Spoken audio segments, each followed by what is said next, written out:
pas du tout chanter ça, en fait. Puis c'est pour ça d'ailleurs que tu chantes pas tant que ça non plus, en fait. Non. Mais... Et en fait, j'avais même de la difficulté à imaginer ce que j'allais écrire là-dessus, parce que ça va très vite.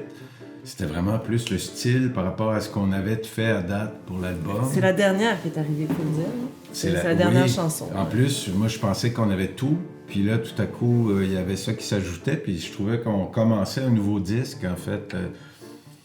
Et puis c'est peut-être ça aussi, mais c'est juste qu'on s'en fout. Puis... Finalement, on regrette pas de l'avoir...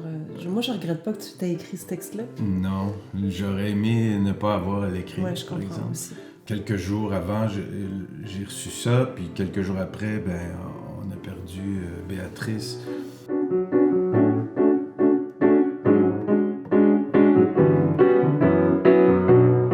Moi, c'était sûr que je voulais qu'on fasse quelque chose pour elle.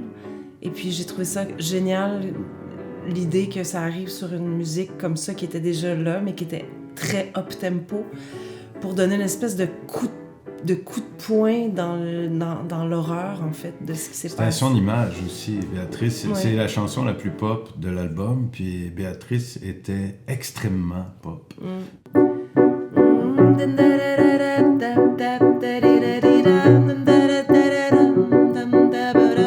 a essayé d'en faire quelque chose de lumineux, de lumineux, qui allait pouvoir traverser nos émotions dans le temps par rapport à son départ aussi. Puis je pense que ça a fait ça pour ses parents, particulièrement son père, qui est devenu un baume pour lui, qui s'est mis à écouter cette chanson-là en boucle pendant des semaines et des semaines.